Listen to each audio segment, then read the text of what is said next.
Crónicas del Pasado presenta. Cuando Roma, la ciudad eterna, alcanzó su máxima extensión territorial y su cenit de poder, no fue por casualidad. Fue bajo el gobierno de un hombre extraordinario, un líder que no nació en la opulencia de la capital, que no heredó el poder por linaje de sangre y que comprendió una verdad fundamental: un imperio no se sostiene únicamente con la fuerza bruta de sus legiones, sino con una estructura sólida, una administración eficiente y la lealtad de su pueblo. Ese hombre fue Marco Ulpio Trajano, el emperador que Roma eligió por mérito, el Optimus Princeps. Trajano nació en el año 53 después de Cristo en Itálica, una próspera colonia romana en la provincia de Hispania, la actual España. Este origen provinciano era, en la Roma imperial, un detalle de inmensa importancia. No pertenecía a la rancia y a menudo decadente aristocracia patricia de Roma. La élite romana, celosa de su poder y tradición, desconfiaba profundamente de aquellos que no provenían del corazón de la ciudad. Sin embargo, Trajano poseía algo mucho más valioso que un apellido ilustre,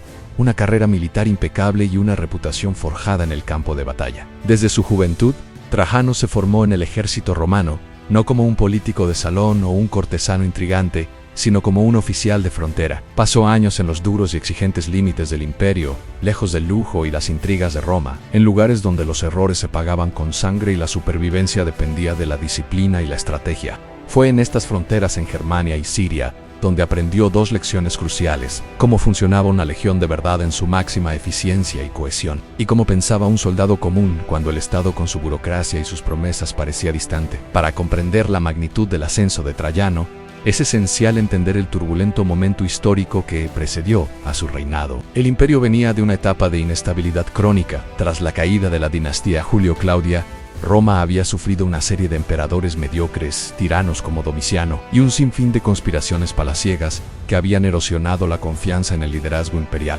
Las tensiones internas eran palpables, y aunque Roma seguía siendo una potencia formidable, su administración era a menudo caótica y corrupta. El emperador Nerva, un anciano y respetado senador que ascendió al trono tras el asesinato de Domiciano, entendió algo crucial: si nombraba un heredero débil o impopular, Roma volvería a sumirse en el caos y la guerra civil. La estabilidad del imperio pendía de un hilo. En un acto de visión política y desinterés personal, Nerva tomó una decisión revolucionaria para la época. En lugar de elegir a un pariente consanguíneo, adoptó al mejor hombre disponible, al más capaz y respetado sin importar su origen. Ese hombre, para fortuna de Roma, fue Trajano. Cuando Nerva adoptó a Trajano en el año 97 después de Cristo, no eligió a un político hábil o a un miembro de la élite senatorial, eligió a un general, un líder militar que gozaba del respeto incondicional de las legiones. Esta elección fue clave por varias razones. Los soldados, la columna vertebral del poder romano, confiaban plenamente en Trajano. Las fronteras,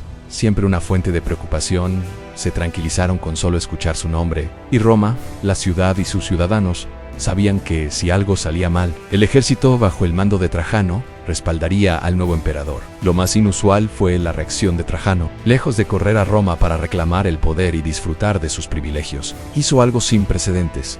Se quedó en la frontera en Germania durante más de un año, asegurando la estabilidad del imperio, antes de asumir formalmente su cargo en la capital. Este gesto de profunda humildad y pragmatismo marcó su estilo de gobierno: primero la estabilidad y la seguridad del imperio, después el espectáculo y la pompa del poder. Cuando finalmente llegó a Roma en el año 99 después de Cristo, Trajano rompió con una peligrosa tradición de sus predecesores. No se presentó como un dios viviente, ni como un monarca absoluto que gobernaba por derecho divino.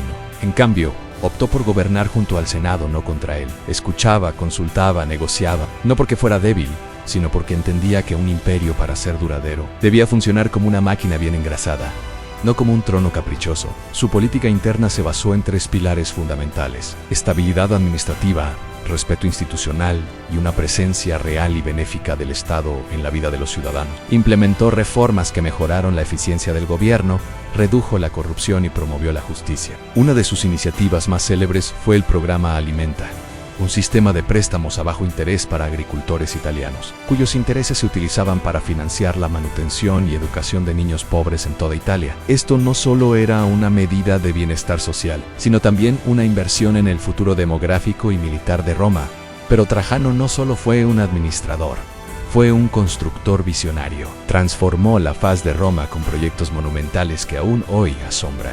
El más impresionante fue el Foro de Trajano, diseñado por el genio arquitectónico Apolodoro de Damasco. Era un complejo gigantesco con plazas, basílicas, bibliotecas y mercados. En su corazón se erigió la columna de Trajano, una maravilla de casi 40 metros de altura que narra, en un relieve en espiral, las victorias de Trajano en las guerras dacias. Es, en esencia, un cómic de piedra de 2000 años de antigüedad que detalla cada aspecto de la campaña. Justo al lado, los mercados de Traiano, considerados el primer centro comercial cubierto de la historia, demostraban el increíble nivel de ingeniería y planificación urbana romana. A diferencia de muchos emperadores que se recluían en sus palacios, Trajano no gobernaba encerrado.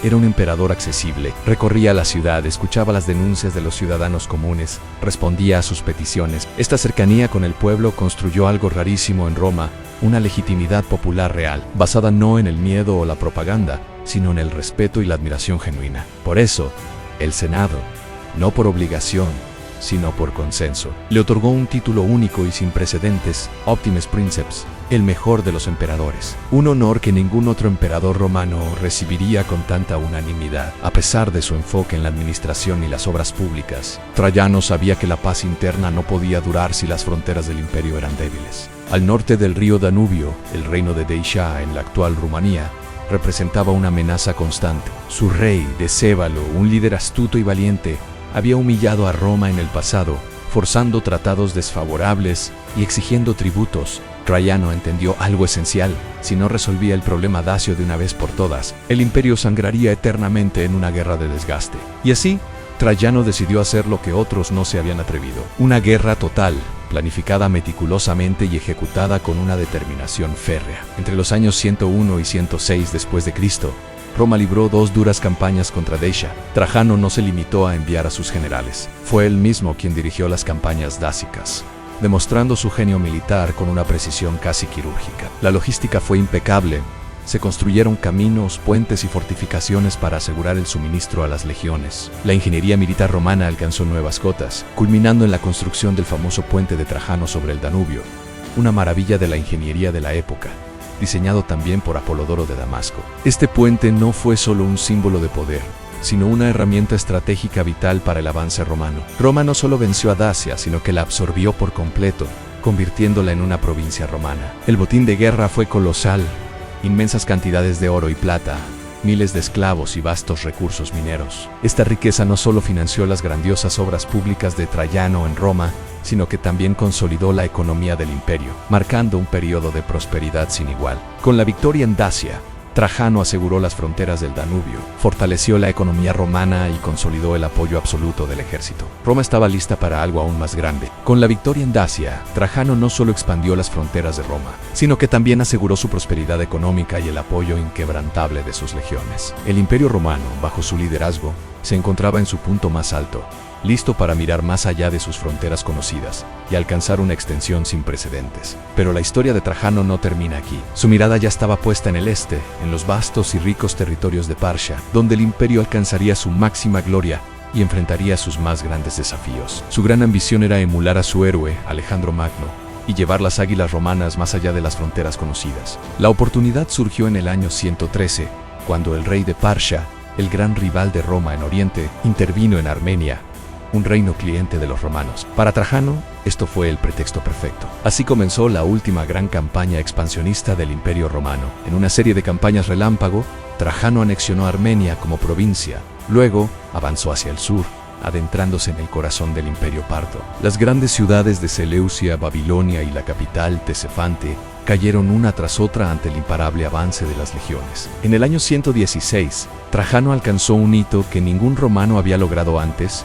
ni lograría después. Llegó a las costas del Golfo Pérsico. La leyenda cuenta que, al ver un barco zarpar hacia la India, suspiró con amargura, lamentando ser demasiado viejo para seguir los pasos de Alejandro y llegar hasta allí. El Imperio Romano había alcanzado su máxima extensión geográfica, desde las costas de Escocia hasta el desierto de Arabia, desde el Atlántico hasta el Golfo Pérsico, un dominio sin igual.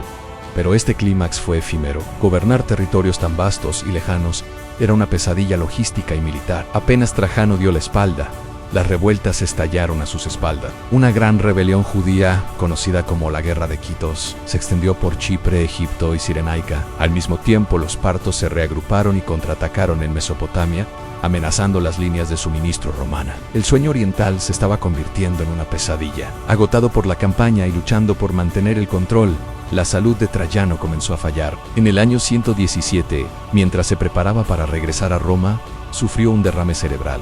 Ya muy enfermo, emprendió el viaje de vuelta, pero no llegó muy lejos. Murió en Selinunte, en la costa de la actual Turquía. Su cuerpo fue incinerado y sus cenizas, en un honor sin precedentes, fueron depositadas en una urna de oro en la base de su propia columna, en el corazón de su foro. Su muerte dejó un vacío y una pregunta crucial: ¿quién sería su sucesor? Trajano no tenía hijos biológicos. En su lecho de muerte, supuestamente adoptó a su sobrino segundo y uno de sus generales de confianza, Publio Elio Adriano, aunque algunos historiadores antiguos susurraron que la adopción fue un arreglo de última hora orquestado por la esposa de Trayano. El hecho es que Adriano se convirtió en el nuevo emperador. La primera decisión de Adriano fue radical y pragmática. Comprendió que las conquistas orientales de Trajano eran indefendibles. Abandonó Mesopotamia y Armenia, devolviendo las fronteras del este a la línea del río Éufrates. Su política sería de consolidación, no de expansión. Marcó el fin de una era. Entonces, ¿cuál es el legado de Trajano? Fue mucho más que un conquistador. Su reinado definió el apogeo del poder imperial. No solo expandió las fronteras, sino que supo administrar el imperio con una eficacia y una visión de futuro asombrosas. Sus construcciones, su programa social y su imagen como Optimus Princeps, el mejor de los emperadores, perduraron durante siglos. Creó un modelo de buen gobierno que sus sucesores intentarían imitar, aunque pocos lo lograrían. Trayano no solo gobernó Roma, la moldeó y la elevó a su máximo esplendor. Gracias por acompañarnos en este viaje por la vida de uno de los emperadores más fascinantes de Roma. Si te ha gustado el video, no olvides darle a like, suscribirte y activar la campanita para no perderte nuestros próximos contenidos. Hasta la próxima.